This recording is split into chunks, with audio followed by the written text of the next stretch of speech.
Hey, what's up, family, and welcome to another edition of the Simple Systems webinar and podcast. Listen, I'm excited to be back with you. Many of you probably don't know this because I have not shared it publicly. I did not say anything about it. Those of you who work with us, you probably know, but I am recovering from a surgery about 2 weeks ago. I had a pretty complex surgery, and I'm about 60% through my recovery time. I feel about 95% recovered, so I feel really good. But I'm super, super excited to be here and to get a chance to share with you. All right. So, look, before we even get into this deep, I want to say a couple of things. Number one, today is going to be very personal, right? I'm really approaching today's conversation not from a standpoint of, hey, let me teach you something, let me give you some tools, resources, whatever it is, right? Because don't get me wrong, you'll gain something from what I'm going to share. But today, I'm letting you into my life, into my mind, into my world, and sharing with you some of the things that I am wrestling through right now, and quite honestly, really struggling through, trying to figure out and trying to navigate. Because this is an important time for me. I've been thinking about this. I'm getting ready to step over beyond the barrier of 2 years as pastor of the church that I currently lead. And, we came into the church really saying in our heads, okay, 3 to 5 years, it's going to take us to really just build relationships and get to know people and stuff like that. And then we'll really start to push the gas. And some of those things, in some ways, we've done that well. In some other areas, it's been like, okay, there's been some things we had to address along the way. But now I'm sitting here and I'm going like, all right, we're stepping into year three. What are the things that we got to wrestle with? So this is going to be really, really personal. But then number two, I want you to go ahead and share this. Go ahead and share this, tag a friend, mention somebody in the comments so that we can talk and we can converse about, really what we're doing here today. I know there's somebody else in your life who needs to hear what we're going to be talking about, because we're going to be talking about leadership grinds. And I'm going to be talking about five honest conversations to have with yourself. And I'm about to have these conversations with myself, with you here. And so I want you to wrestle with that. All right. So let's jump in. So check this out. So I had a surgery a couple of weeks ago. All right. I'm going to tell you what it is. Before I tell you what it is, I want to tell you, please don't go and Google it. If you go and Google it, you're going to be sorry you did. So don't go and Google it. But I'm going to tell you what it is. I had a complex hemorrhoidectomy. All right. So I've had this battle with hemorrhoids for a few years now. Right. And so all of my moms out there, maybe even my dads who have had to walk with moms who have given birth to kids and all this kind of stuff, you're familiar with that. But let me tell you my story. It started for me over 20 years ago. I want you to think about that. Over 20 years ago, this issue kind of arose. And what happened is, over the course of 20 years, it got progressively worse, but I learned to cope with it, right? I just learned how to deal with it. I learned how to just build my life around it, how to navigate it, how to make sure it's not as painful. I just learned how to just deal with it. And I know that sounds so crazy, because even saying it out loud, I feel so dumb. Like, I feel so crazy. Like, somebody asked me the other day, like, how did you allow this to exist for 20 years? And it's the whole, if you throw a frog in boiling water, he'll jump out. But if you put him in cold water and slowly raise the temperature, he'll stay there and he'll die. It's the same thing. Like, the issue, I just learned to get around it where I could deal with it. And then it's not bothering me. Then all of a sudden it is bothering me. Like, oh, I got to do something. But then the next day it's like, oh, it's not bothering me anymore. And then it comes back 2 weeks later. It's like, yeah, it's really bothering me. And so it's just, it became this cycle of feeling like I'm better and then hurting again. But then the moment the hurt gets to the point where it's like, I got to do something, I feel like I'm better. And it's this cycle. And I'm mentioning that because I have discovered that the same thing happens in leadership, is that there are challenges and issues and things around us that some of us have been dealing with and we have been just tolerating for so long, right? And that these are issues around us. These are issues inside of us. These are issues in our own minds. We've got all these different things. And as I was sitting and I was thinking about that, I was like, man, this is a leadership principle. Is some of us are wrestling with issues that could be corrected. And so what I was battling with for 20 years was fixed in a surgery that took 30 minutes. Now I want you to hear that. A 30-minute surgery took away a 20-year pain. 20 years, right? 20 years. And I avoided it. I avoided it for a couple of reasons. Number one, because I could cope with it. But then number two, I avoided it. And here's where I need you to connect with me as a leader, wherever you lead, however you lead. The second reason that I dealt with it is because I knew that the pain of recovery was going to be great. Like, listen, let me tell you, like, those first 10 days of recovery was the greatest pain I've ever felt in my life. Like, I did like a pain ranking, like, like a few days ago. Like, this is weird, but I did a pain ranking. And I was like, sprained ankle, when you're still trying to walk and play a sport, on play football, for example, playing on a sprained ankle is number 5. Number 4 might be, playing with a pull muscle, specifically in your hamstring or in your back. Number 3 might have been breaking a bone. Number 2 was, I think, dislocating a hip and those tendons. But number 1 was recovery from this surgery, and I knew it was going to hurt. And sometimes in leadership, we avoid making the decisions we need to make and making the changes we need to make is because we know it's going to hurt. And so I want us to have these hard conversations. You're getting ready to step over into a new year. As you get ready to step over into a new year, you've got to understand that if you keep doing what you've been doing, the chances are very high that you're going to keep getting what you've been getting, right? These things are connected. I said this in a Facebook post, is that God's plan for our development is for us to become, for us to do, and then for us to have, right? For us to become who he's called us to become, right? Who he made us to be, right? And as a part of us becoming that person internally, we start doing the right things externally, and then we start having the right things existentially in our lives, whatever that might be, right? I become the person I need to be, then do the things I'm called to do, and then I begin to see the things. And so with that as a blueprint, success or whatever you want to call it, right? If you want to use term success, you want to use term effectiveness, it's a byproduct, it's not an input, it's an output. It's a byproduct, right? When I be the right person and do the right things, and I get the right outcomes. And so as you prepare to go into this new year, you got to have these hard conversations with yourself so that you don't spend another year doing the same things, right? I know as leaders, so many of us have lived and we've learned to walk discouraged. We've learned to be discouraged and keep going. We've learned to not feel great, but keep going, right? We've learned to do those things. And what I'm saying is that you need to be honest about what's really happening with you and what you're really thinking so that you can begin to change the situation. If I had time, I would talk to you about the different kind of expectations that exist and how they frustrate us in leadership. But maybe I'll save that for a future time. But so I want to help you walk through 5 questions that I'm thinking about, and then I'm wrestling with as I get ready to go to this new year. 5 questions: Who am I called to? How can I develop people better? What is our secret sauce? What am I most qualified to teach? And what future am I chasing? Right. So we're gonna have these 5 conversations and we're going to break these things down. All right. So let's jump into it. Don't forget, if you haven't already, share this, tag somebody on your team to come and check this out, because it's going to do you really well to know, for your team to know that, hey, look, here's the things I'm thinking about as a leader. All right. Number 1, first thing for us to think about is, who am I called to? Who am I called to? That picture right there is one of the pictures that I took while in Kenya. And in Kenya, that they're in Africa in general, people come from tribes and they're very much still in tune with their tribes. Right here in America, we're not as in tune.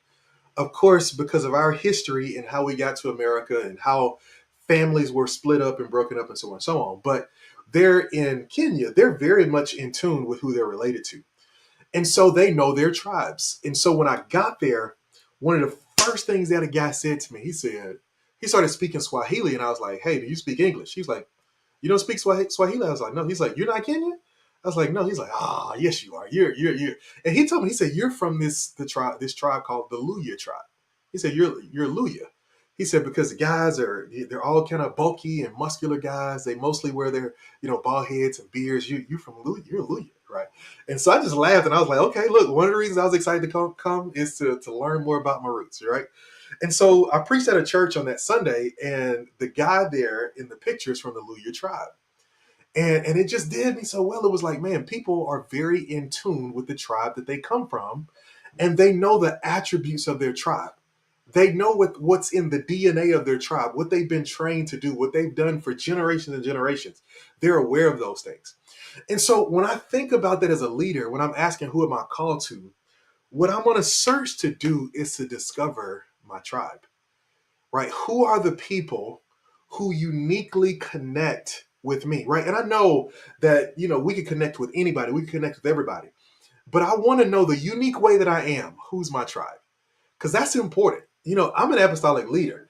And so if I had my way, man, things would just move fast, right? But here's the difference. I want things to move fast and I want them to move organized and I want them to move right, but I don't want to be responsible for the details, right? So I have to have people in my tribe who understand that that's who I am and who connect with that, right? Who connect with you just think about a church, right? If you have a church, you may have one church that says, okay, man, if we did one event a month, like that would be slow for us. But then you have another church that says if we did one extra event a month outside of worship services and Bible study and small groups, that would be a lot because I got a lot going on in my life. Well, wherever you fall in there, you need to know who your tribe is so that you don't keep spending your time disappointed. Because you might be planning on who you are and how you like to operate. And what you might be discovering is that the people that you're surrounded with or the people that you lead, they don't operate that way, right? They don't operate that way. And so at the very least, you have to shift your expectations so that you can make sure you're on the same page with your team, with your crew, and with the people around you. All right. So you want to think about discovering your tribe, but then you want to explore your team. Do you have people on your team who, number one, support who you are, but then number two, complement who you are, right? Who support who you are, but complement who you are, right? It's not a great thing for you to be in a space where you feel hemmed in because you can just never seem to get on the same page with those around you. And so a part of that is it's not that you're wrong, it's not that they're wrong. You just gotta discover fit, right? We know that from relationships. We know that with marriage. You can be a great person and I can be a great person, but just because there are two great people doesn't mean they'll have a great relationship because they might be great people and good people and nice people, but the things that they value might be so different that it causes friction, right? And so those people might be great because we accept things in a friendship that we won't accept in a marriage, right? We can be great friends when I know that, you just say crazy things whenever you want to and that you're a domineering and crazy person. Because if I'm your friend, I could just tell you like, look, I ain't studying you. I ain't paying you no attention. Like, get out my face, whatever it is, we can laugh about it and go on. If we're married, I can't do that as easily because we've got to interact. We've got to deal with it. And so you need to explore your team and make sure that you can build and develop the kind of relationships with your team that allow you to walk forward and to go further faster. I think it's important that there's a good degree of relationship among teams, especially in smaller churches. In churches under 150, relationships are much more valuable. Like they mean so much more. So we want to explore that. But then number three, you want to tell your story. You want to make sure that you allow your story to come out of your leadership. And this is one of the things that I really want to do better this coming year is I want to do a better job of helping people understand who I am, but how I became who I am. The why behind the what, right? Of explaining and making sure that people understand when I say, hey, look, let's go do this outreach project. I'm not doing it just because I want a full church, but I'm doing it because my heart breaks for the people in our community who are doing life alone. Like that's why. I'm one of those people who sit up and study stats like all week, and I'm always Googling and reading surveys and discovering what's happening in a community. And I'm a part of all these different Facebook groups. I'm a part of all these different things that help me realize what's happening in the lives of the people where we are, right? I'll give you this really cool hack, and this will be a blessing to you. Join the community groups for the community where your church is, right? If they have a neighborhood association, whatever it is, Google your specific community and neighborhood association and see if they have a Facebook group and join it. I'm telling you, man, it is a treasure trove of information for what's happening in your area that really helps you figure out how do we make a difference right here, right? So one of the big things I'm trying to figure out is who am I called to, right? Because when the sheep hear the voice of the shepherd who is called to them, they will recognize that voice. And as under shepherds, when we speak, when we share, our voice should connect with the people who are in our tribe. I learned that in Africa that while many of them speak Swahili, many of the tribes have their own, unique kind of spins on the language. And the same is true for us in leadership. And so we want to explore, right, who are we really, really, really called to? Number two, the second hard conversation I'm having is how can I develop people better? How can I develop people better? I'm really thinking about this one a lot. Like I really, really am. Because I'm trying to figure out, you know, one of the unspoken promises of leadership is that I will take you where you could not go on your own. Right? That's one of the unspoken promises of leadership. I'm going to help you in such a way that your life is going to be different because we walk together, because I help to lead you somewhere, right? And it's not that I'm responsible for your whole life, but it is saying that I'm going to have a positive impact on you. And so one of the things that I'm thinking about is how can I develop people better? And so there are two questions I'm thinking about with that. Number one is what's your style? Like, what's your style of developing people? Because you may not realize it, but you have a style. I realize that my style, my preferred style of leadership is apprenticing, right? I prefer it when I look back over my life and I look back over my journey and the people who I've been able to help most, it's been people who have been able to just walk with me. And as we walk together, they see these different and amazing things happen, right? I think about Elisha and Elijah. He says, hey, look, if you see me when I go, you can have it, right? And what happens is it's Elisha, the young guy, it's his responsibility to just walk with Elijah. And as he walks with Elijah, he gets to experience the process of what it means to really be a prophet, what it really means to carry the anointing and the gifting that is on his life.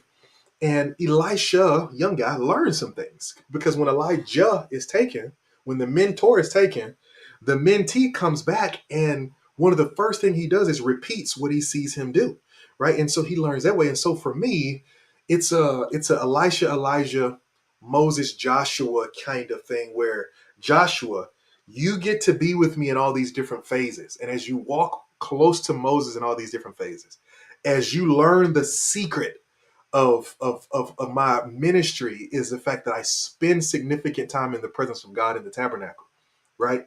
As you learn to carry the very spirit that is on the leader, you get to go, that's the way I prefer to lead, right? But how do you lead that way in a world where people don't have as much time to spend with others? Like, how do you do that?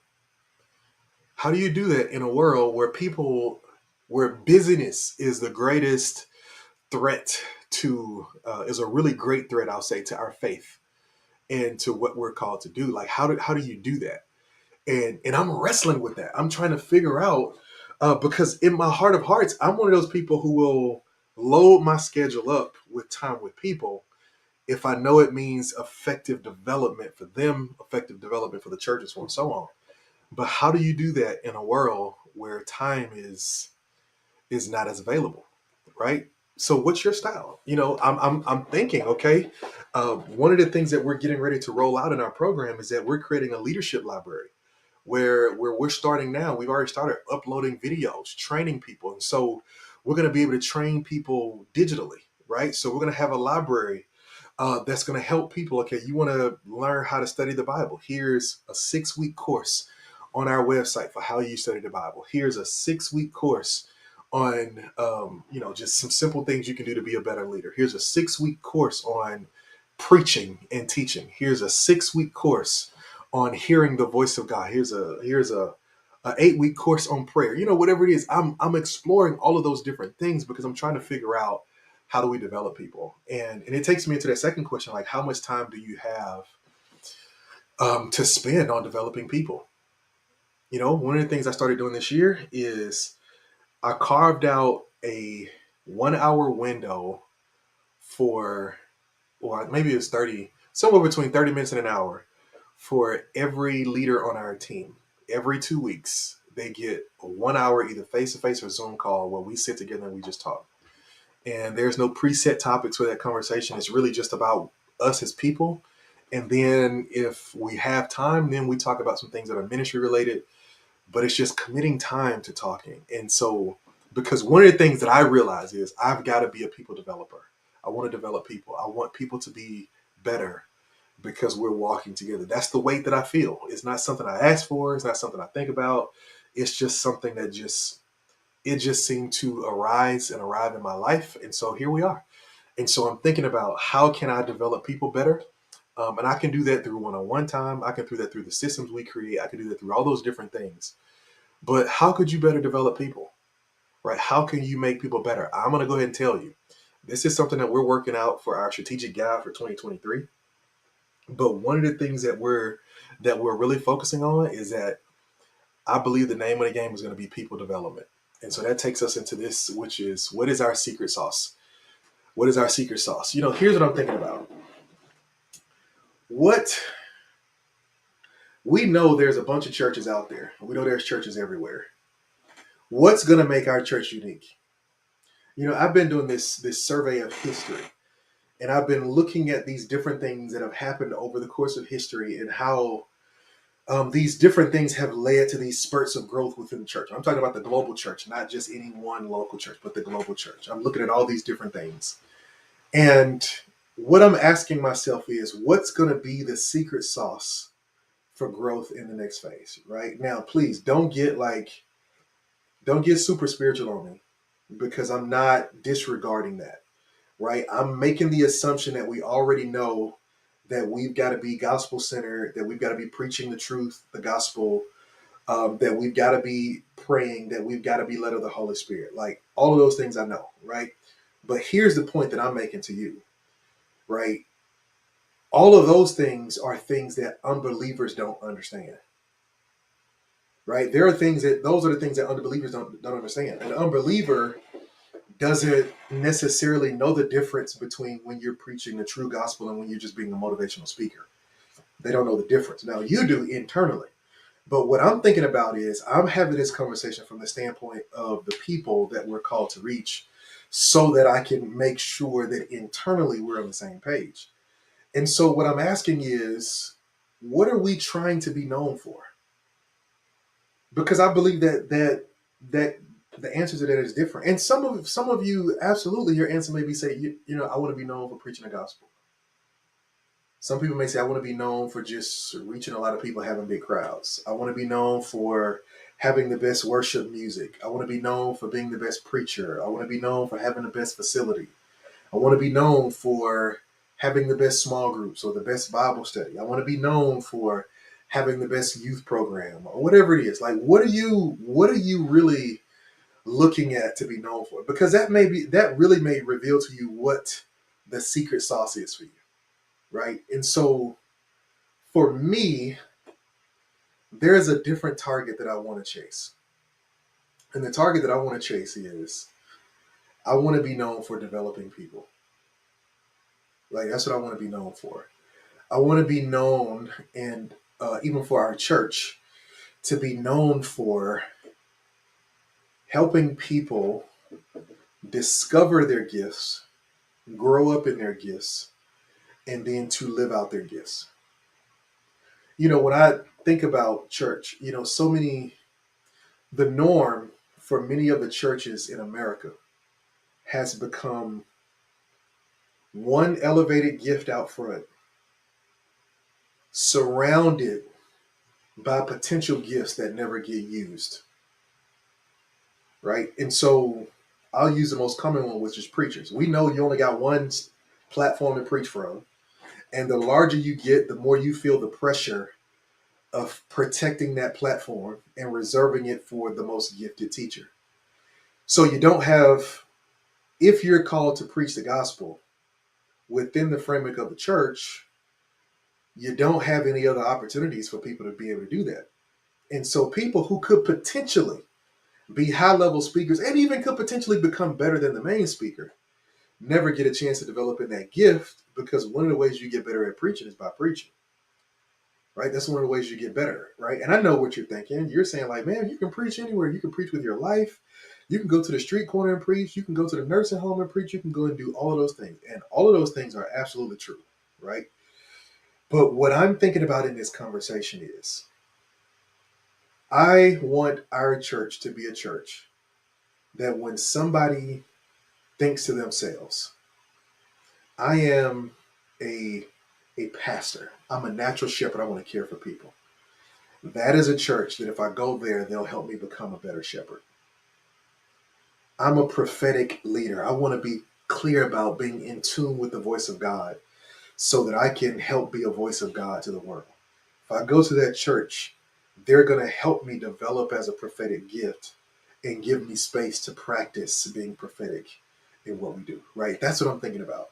I'm thinking about being known for transformation. It's in our mission to make, develop, and empower transformed followers of Jesus, right? That's what we want to do. We want to empower people to go in their faith. And so for you, what's your target? What's your secret sauce? Because you might discover that you've been spending a lot of time focusing on things that are outside your zone of genius or your zone of calling, right? Because most of us, we're not leading churches where God has called us to say, hey, look, I needed another church in this community that just had really awesome, the best musicianship and worship you could ever garner. Or man, that community, they just need the best programs you could offer. Like what's really the secret sauce? What's the reason God really called us and put us out there? And for me, it's transformation. I never forget when I first got my call. One of the things that I felt like the Holy Spirit impressed upon my heart is that people think studying the Bible is complicated. Help them see that it's simple. Simplify and translate my word into the language of this modern culture so that they understand how relevant it is and how powerful it is, right? So for your church, what's going to be the secret sauce? Another way to think of it, what's going to make you different? What's going to make you different? There's a reason that people pass by multiple churches that are close to their home to go to the church of their choice. Why? In the 1920s and 40s, churches built community churches that seated 1,000 people and only had 100 parking spaces. Why? Because people in the community just walked to church. But then that changed. People have choice. They can move around. So what's going to be the thing that makes church, or your church specifically, unique? All right, something to think about. That's what I'm wrestling. What's our secret sauce? Number 4. Here's another one I'm thinking about. What am I most qualified to teach? I was thinking about this. Man, this Bible, man, there's so much in here. Right? And I was just asking myself this random question. I was like, if I wanted to teach our church the entire Bible, like, how long would it take for us to do it? Because this thing is never ending, right? And so what I started to think about is, how can I help us create laser focus as a church, right? Because here's what I'm thinking about. Is it better for us to have a cloudy recollection of the whole Bible, or of all 66 books of the Bible, or to have a really strong recollection of one book of the Bible? Like, which is better? Like, which makes more of a difference, right? Which helps us more, right? Which makes a difference. And so I was thinking about that. And so I'm getting ready to do something real crazy, right? And I'm calling it crazy because I had done it before. But man, I'm telling you, while I was down for this surgery, I had a lot of time alone to just like spend with the Lord. It was just me and him, you know, because all I could do is basically lay on the couch and just cry and just, you know, let my wife and the girls bring me juice and medicine. And so, one of the things that I'm going to do this next year, and I'm going to tell you how I'm going to do it, I'm going to put this in the strategic guide for 2023, is for the entire year of 2023, we're going to preach mainly from one book of the Bible. Like I've identified one book of the Bible that I think is very important to that covers rather a very large scope of scripture and does a great job of summarizing and pulling in other biblical sources. And we're going to use that one book of the Bible as the foundation for every series we do for 2023.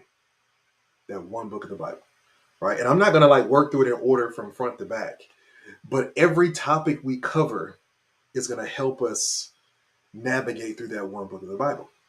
Because what I'm saying is, what if this time next year I can say, man, if you've been following us and been a part of our congregation, you know, like almost everything there is to know about that book of the Bible, right? Because in every introduction, I'm giving you history, I'm giving you context, I'm taking you into that culture, into that space, and then I'm translating you into our modern culture so that you understand what the writer was really saying and what he was really addressing and really doing, and using that book of the Bible to address all the different areas of your life that we're going to talk about over the course of 2023.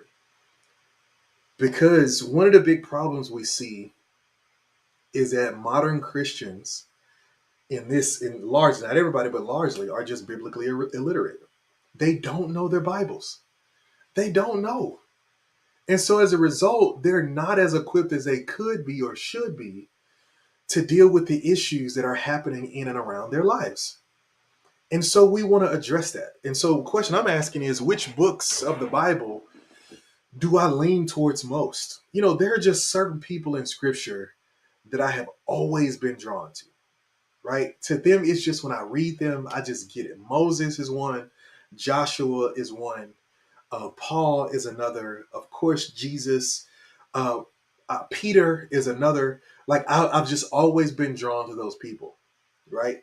And so since I've been drawn to them, I'm kind of wondering, okay, what is it inside of me that connects with them so much that God uses them to bring light to all of, you know, scripture, right? And so we're not, you know, going to ignore the rest of scripture. We're going to reference other parts of scripture as we always do, but we're going to take our church on a journey to say, look, let's really dive into this book of the Bible. So when we come out of this year, if we can just grab this part of the Bible, it will help unlock for us all of the other parts of the Bible in ways that will be beneficial, right? So for you, you know, when I say what I'm most qualified to teach, that's what I'm saying. I'm saying, what am I most passionate about?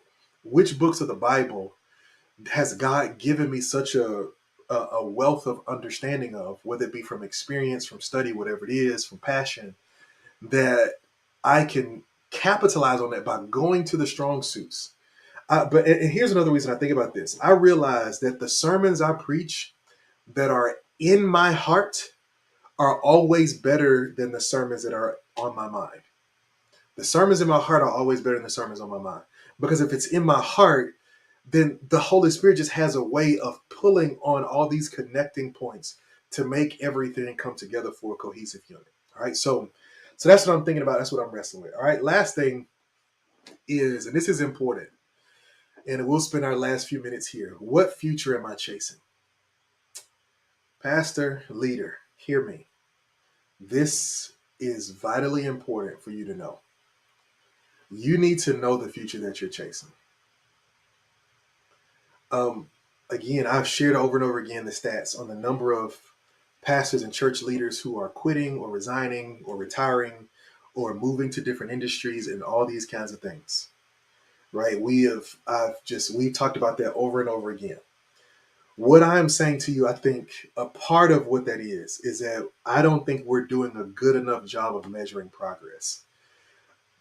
I don't know where we grab this idea that humility in the kingdom is about not caring where we end up. That we think that it's humility to say, well, I don't care, whatever God wants the church to be, it's going to become. Or I don't care how many we have, that doesn't matter. Or I don't care. And it's like, I just don't see that echoed in scripture. Instead, when I look at stuff like the parable of the talents, when Jesus is using this parable as a kingdom analogy for what God expects of us, right? This man who is going on a long journey, who is entrusting his affairs to those who are a part of his organization, a part of his family, a part of his network, and who is coming back with expectation. Not that they're going to give to him what he left them with, but coming back with the expectation that and this is, oh my goodness, this is so important, that he doesn't even really, even the servant who buries the talent, his gripe with him is not that, oh, I gave you one, you should have gave me 10. He didn't put that kind of expectation on him. He didn't put a number expectation on what he did. He put an expectation on his efforts. He said, you could have at least invested it. You knew my goal was expansion. I told you that's the whole point, is expansion. Right? And that's what the whole Great Commission is. It is a mission of kingdom expansion. And so I don't know where we grab this idea that humility means not caring about outcomes. Because number one, that is not how the biblical mission is communicated. But then number two, that's not how you're built as a person. It's not how you're built as a person.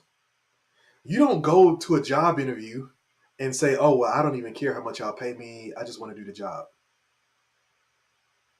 That's not how we're built, right? We naturally have expectations. Even in relationships, we have expectations. We have expectations, right? And so I think what has led to so much burnout and frustration from us is that we have expectations that either we're afraid to communicate. Number two, we won't be honest about, right? We won't be honest about the fact that we have those expectations. And then number three, when we are honest about those expectations, we won't manage them. And so here's what I'm trying to do, is that I'm trying to be honest. I want to be brutally honest about my expectations. I want to be brutally honest about my expectations, about where we need to go. All right, 3 questions, and these are going to be very deep, important questions. They're simple, but they're very, very deep and important. Number one, what makes me feel ineffective? Right? I remember, and I know what it's like to have days where you go to church and you see or hear certain things, and they trigger feelings of ineffectiveness in you. I remember as a church planter, those early days, I would be there excited to be out in church early because, I was one of those people who wanted to be on the front row while worship was happening, right? I didn't want to do the whole, let me walk out late and, then everybody takes their attention off of worship and off of God and they looking at me because here come pastor type of deal, right? And so I would just always be out. I want to be out there sitting. I want to be out there in worship, right? And I remember days where I would go out there and worship and it was just like a sprinkle of people in the room. And I just remember feeling so ineffective. And I literally just would sit there and say, like, I would ask God questions like, God, how many people warrants having a church? Listen, I'm just telling y'all, I'm just being honest. This is just me sharing y'all thoughts that's going through my head, right? You can feel how you want to feel about it. I'm just sharing you my thoughts. I would pray and I would ask God, if it's 10 of us in this room, why do we need this big expansive gathering? Why are we trying to put all of this worship and all of this structure and all of this stuff together when the 10 of us could A, meet at somebody's house and just study the word together, or B, go find another body to be a part of where we could just go in there and help them make a difference? And I would ask the question, Lord, how many people in the room warrants a church? I was talking with one of our guys here at the church recently, And, he was just talking to me about some of the history of the church and stuff like that. And he was just telling me about these different points in the history of our church where they almost closed the doors. And it was like, in one particular day, he was telling me, he said, the Sunday where we had 15 people in the room for Easter, and 6 of those people were my family.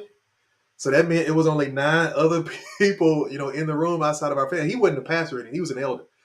But he said when we came to that point, that was a point for us where we were really considering it might be worth closing the doors and going and being a part of another church. So for me, when I looked out there and I saw that the way that I saw what church was going to be and the people we had when they weren't meshing for a season, I started thinking about if it was worth it. Right. And in that particular place, it was that way because we were a new growing church. We just didn't have culture yet. We were building. So people were still coming late. At that time, our worship department was developing. And so people, were telling us that, hey, I'm not quite tracking with the worship because I'm going to come a little bit late because I just want to catch the message and I'm going to be out of here. That's one of the things they were telling us.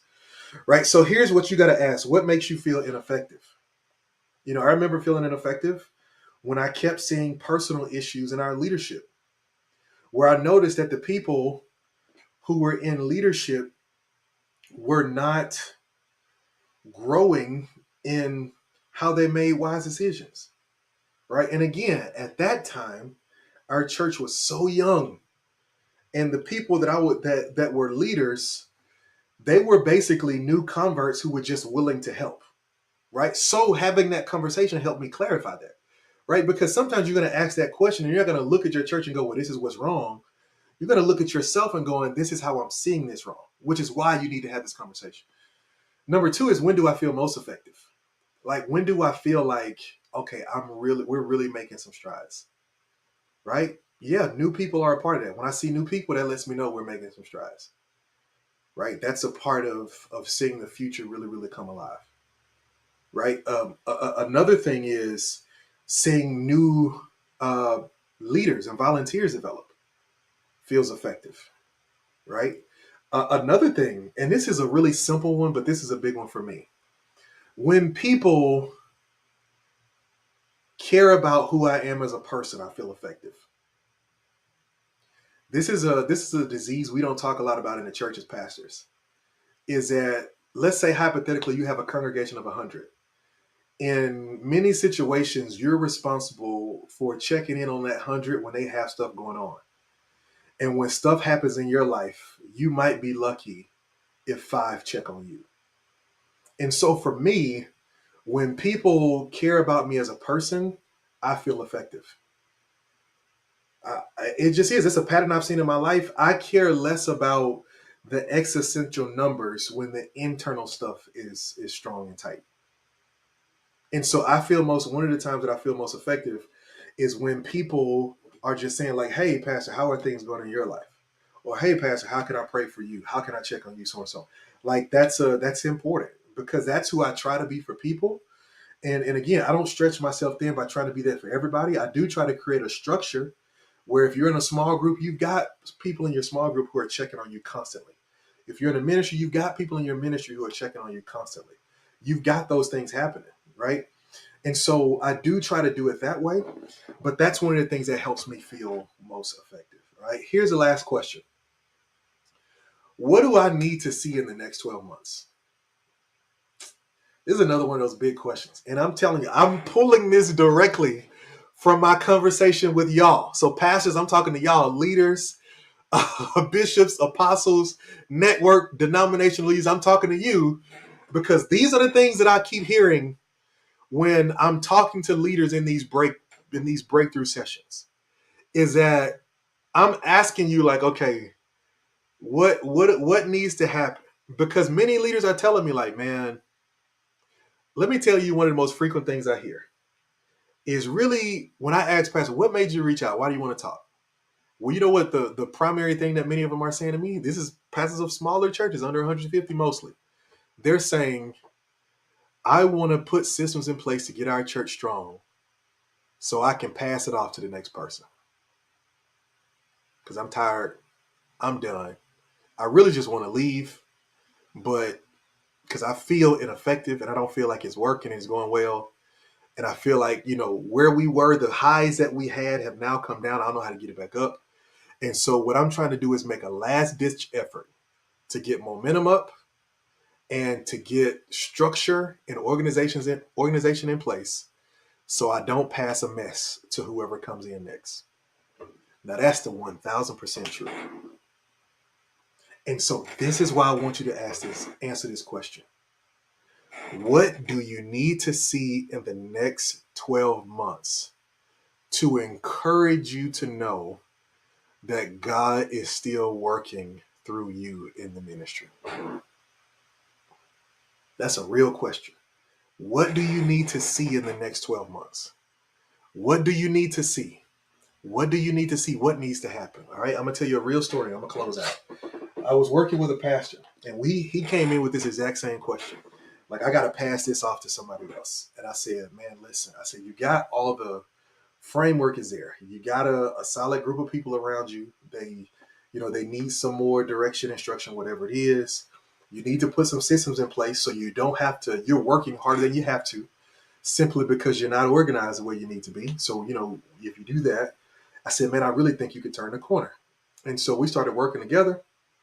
And lo and behold, a week after we started working, we saw a couple of things change. Like, a couple of systems we put in place started to go like, oh, okay, cool. We realized because we didn't have systems in place, we didn't know what we had. We didn't realize what we had. We didn't realize that there were new people who were coming and who were engaging with us, consistently online and in person. But because we didn't have a process to convert them and assimilate them from the outside of the church to the inside of the church, we didn't know it. So we put the system in place. Instantly we can see, okay, at least every week we're getting at least one person who says, I want to connect with the church, at least every week, right? And they stayed on that streak for like 3 months. We put the system in place for 3 months. They saw new people started connecting. So now this pastor's, his countenance starts to change a little bit, like, oh, okay, cool, we got something. So now we got a process in place. So now those people are coming forward. So now they're becoming members. They're becoming volunteers. They're becoming givers. They're making these transitions now, which help us take next steps. And so what we saw over the course of time is that thing changed, because when we started working together, I said, what do you need to see? I said, what needs to happen for you to feel like, okay, I got to see this in the next 12 months to feel effective? He said, man, I got to see some growth, man. Like, we got to add some new people. Like, it's been our same crew for a while now coming through this pandemic, man, and we lost some of our regulars. And he was like, I can't even look out there and see a new person who has got engaged in what we're doing in a while. I got to see some new people. I'm like, how many new people you need? Man, I don't even know. I said, all right, let me give you a number. I said, if you see 30 new people engaged over the next 12 months, is that a strong number for you? He was like, yeah, man, if we can see 30 new people, man, that's a big deal. I said, okay, what about 50, man? He said, man, we can see 50 new people engaged. It will change everything. That was his thing. What is that for you as a leader? Listen, I get it. It feels awkward having that conversation because it feels like you're using the language of a hired hand. And that's not what I'm asking you to do. What I'm asking you to do is to be honest with yourself about what your expectations are. Because if you have those expectations and don't voice them, when they're not met, it just frustrates and discourages us more. So all I'm saying is just be honest. It don't have to be these big, wild numbers. For you, it could just be, man, I want to see my leadership team take responsibility for the areas where they lead. I want to see our leadership team get on the same page, right? And where they work together independent of me as a leader to get things done. I want to see us successfully pull off a project that I don't have to personally lead, right? Like, whatever it is, like, you can lay it out. But what do you need to see over the next 12 months in order for you to be encouraged to drive towards the future that you're chasing?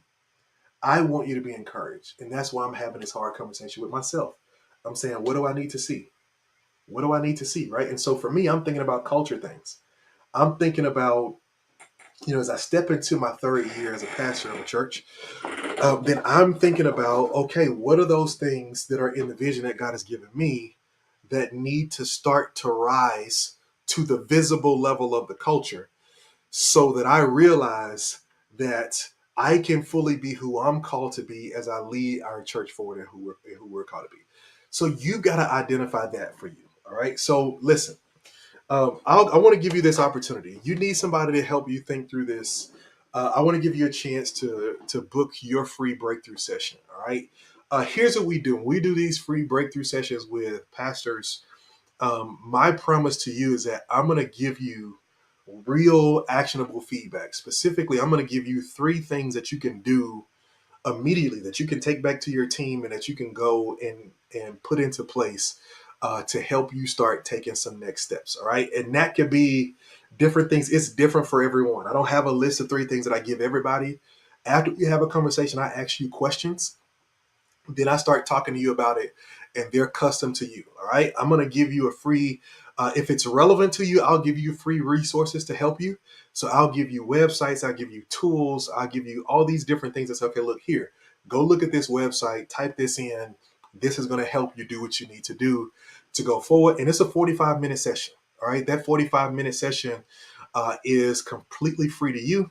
And all you got to do in order to plug in with it is three different ways. One, you can go to our website, simplesystems.cc. You can go there.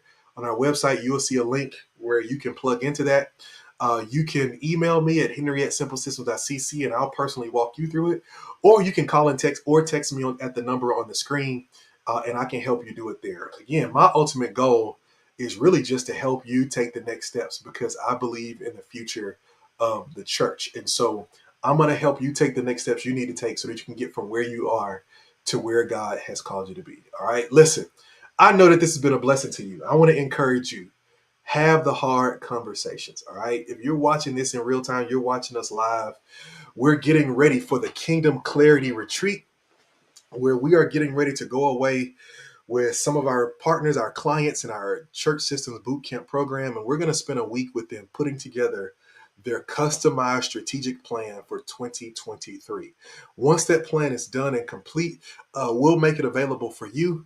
But the goal is to help you thrive into the next year and maximize every opportunity that God has given you. All right. Listen, if you haven't already, go ahead and do me a favor. Share this, like this. If you're on YouTube, go ahead and subscribe to our channel. We want to make sure that you can stay connected and stay in the loop with the new things that we're doing and some things that we have coming. We have some major announcements coming real soon. And I'm telling you, we're about to change the game for how churches do systems. And I want you to be in the loop on what's happening. All right. So listen, thank you for hanging out with us. Thank you for listening. Thank you for